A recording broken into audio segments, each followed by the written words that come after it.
today we're going to show you how to shoot from the saddle. So let's get into it. For this demonstration, Carl's got his longbow, we've got the platform set up, and we're going to go through how to get your different shooting positions while you're out in the woods. Now, I would highly suggest this time of year, it's early June right now, this is the best time to get out and practice and run through all these motions. That way when you're out there in the woods and a giant buck walks in, you're not left wondering what you need to do or how you need to move. So let's get into it, Carl. Yeah, and you notice we're only 18 inches off the ground here. So I mean, do the same thing. Get a foot 18 inches off the ground. Yep. Most of you guys, especially in the archery space, you've got a movable block target, some sort of small block target you can move around.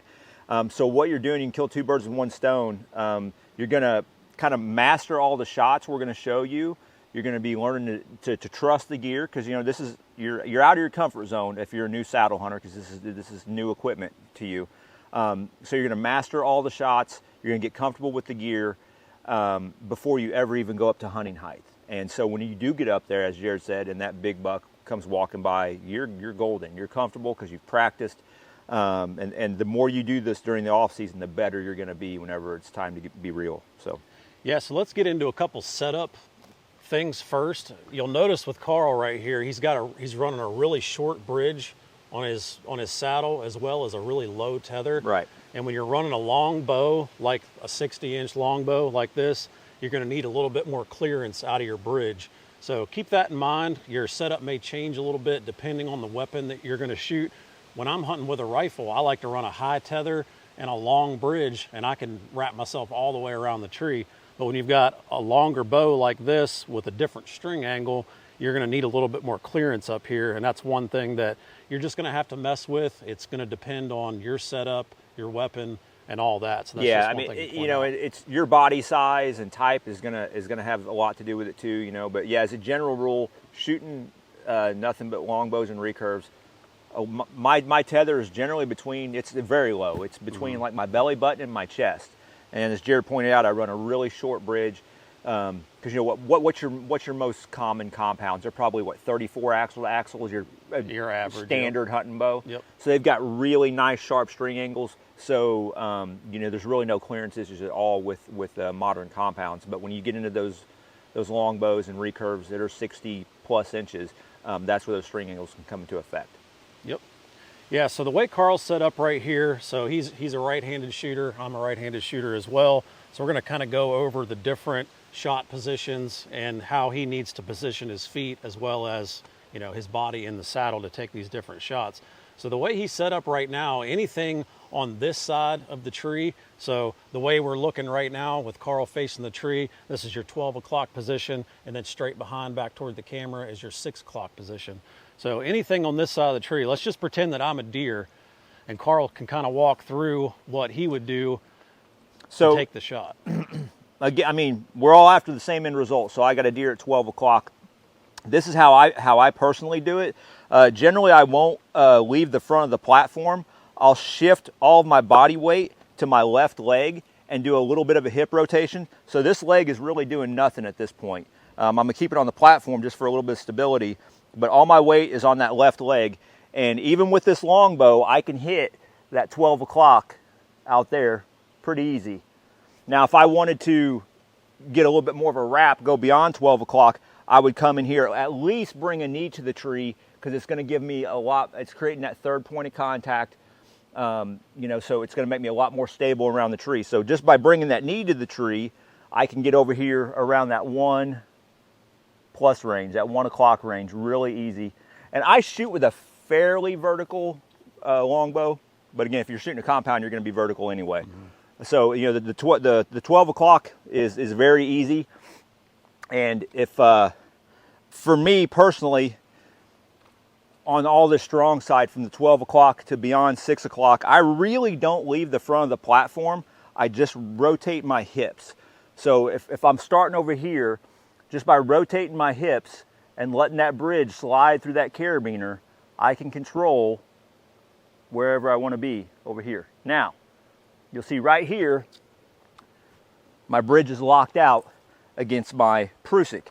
That is one of the disadvantages to running a really short bridge. You don't have as much bridge travel through the carabiner as you would if you had a longer bridge, if you were running adjusted a little bit longer. So just keep that in mind if you do decide to play around with the shorter bridges. Now, having said that though, I can overcome this to a certain degree.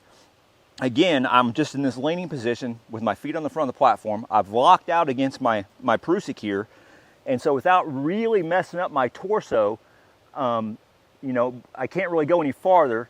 Otherwise, I would twist up my torso and my form would break down. So I'm gonna bring this knee down to the tree, and this allows me to kind of pivot a little bit. And now I can get around here even farther. If I want to be even more solid, I'll bring my thigh against the tree like this. The closer you are to the tree, the more stable you're gonna be. Yeah, so you effectively just went from the 1 o'clock position all the way back around to about 3 o'clock. Yeah, and actually if I pin this thigh, and you know, I always tell people, think of yourself as a door on a hinge, and that point of contact between my thigh and the tree is the hinge, so to speak. So I can actually go over here.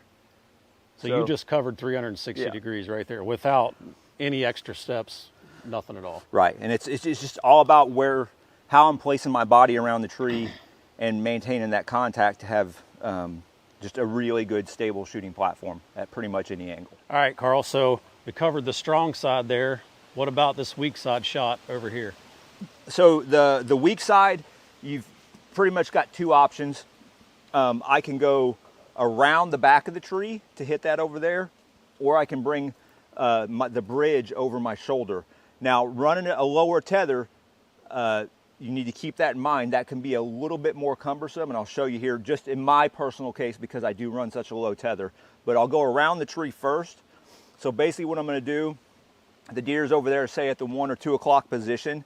So I'm going to bring this knee, my left knee, to the tree, make that third point of contact, and now I'm going to basically let that knee slip to where my thigh is now making contact. Now if you watch this leg right here, whenever I pull back, I can just extend that leg and relax that leg. Extend it and relax it. This leg isn't moving, that pivot point isn't moving. I'm literally turning myself into a door hinge, and I'm completely stable right there. So that's one way to hit the offside shot. And then the tether over the shoulder, this one can get tricky. It can. And it's all dependent on the animal. So if it's coming from my 3 or my 4 o'clock position, the reason I say it can get tricky is you have to have the time, freedom to make the move. I mean, you can do it if they're under you, but man, you better be on your A game. The best way to do this, if you see the animal coming, you've got time to get away with the movement. Basically what I'm gonna do, I'm gonna grab my bow, I'm gonna reach up and I'm gonna grab my tether, I'm gonna stand myself up, and I'm gonna pivot around just like this. Now I'm only 5'9" on a good day, so this is going over my shoulder just fine. Your height could dictate how low you're actually able to hunt with your tether loop around the tree. But you can see here I'm basically facing dead away from the tree now. The triangle of the bridge and the tether is locked into my body, so I'm not going anywhere. And so now I own all of this. So I can get over here to 2 o'clock real easy. And right around there I'm starting to get some pretty good tension on my shoulder from my low tether. So coming around to about the 5 o'clock right there. But that's another way to hit that offside shot. Just like everything else saddle hunting, how you get out of this is the same way I got into it. I'm just gonna reverse everything. I'm gonna reach back, I'm gonna find my tether, I'm gonna grab it, I'm gonna spin around, and then I'm gonna drop myself right back into my saddle. All right, Carl, let's talk about a shot that you successfully pulled off in 23 in Indiana, which was actually a pretty impressive shot. And let's talk about the drop shot, straight down. So yeah, the drop shot, I consider a drop shot anything from, 4 yards in to the base of your tree, because you're essentially, at that point, you're pretty vertical. So the hunt that Jared's talking about was that buck in Indiana. He was 3 yards from the base of the tree.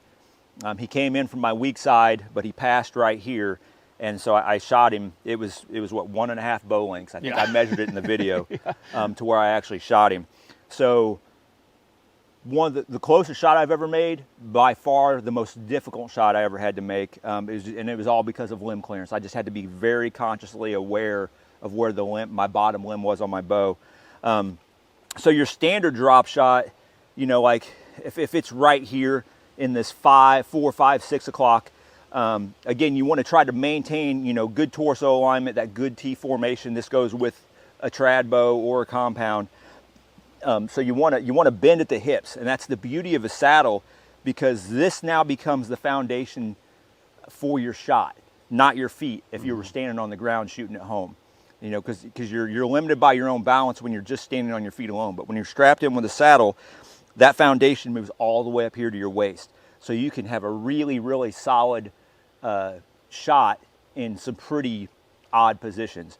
So yeah, for that drop shot, I'm just going down like that. Now you can see that bottom limb right now. I don't have any clearance issues. I know I don't, because I've practiced this plenty. But when you start coming around, that's where you have to start watching. Yep. Yeah. And then that Indiana buck, he was like right there. I actually took my right foot off the platform and I tucked that limb in between the tree and my leg, just like that. And somehow managed to get it on camera. I don't know how that happened, but it worked out. So the drop shots, I mean, what I'm showing you here, that's like a worst case scenario because this bow is so long. Yep. With compounds, they're really, really pretty simple. The key with those is, you know, to really, if you can, I know it's hard in the moment, but to try to draw your bow back and then vertically, and then rotate at the hips. That way you keep that good form. All right, guys, that's how you shoot from a saddle. Hopefully that helps you this fall. So get out there and practice right now before season. And when that big buck walks under you this fall, you'll be good to go. So good luck.